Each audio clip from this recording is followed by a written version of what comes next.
Hello bachcho.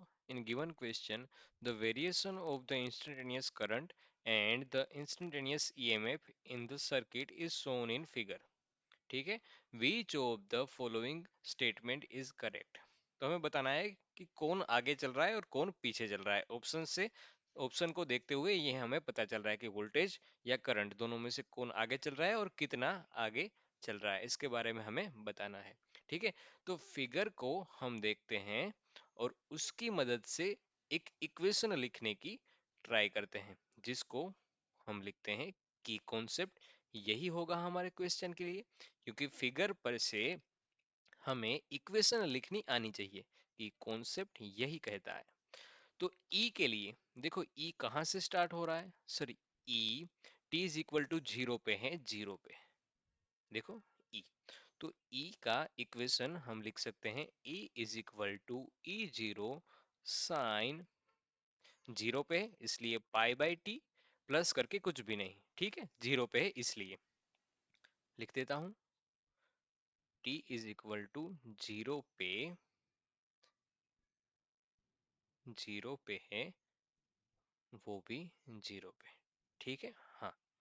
अब लिखता है हम इक्वेशन करंट के लिए। तो करंट के लिए हम देख सकते हैं ये है माइनस पाई बाई टू पे। देखो t is equal to zero पे ये करंट कहाँ पर है? t is equal to zero पे ये करंट कहाँ पे है? देखो देखो देखो, यहाँ पर है, यहाँ पर। तो करंट के लिए हम लिख सकते हैं I is equal to I zero sine omega T minus, देखो नीचे की ओर है इसलिए लिखते हैं minus phase difference pi by to.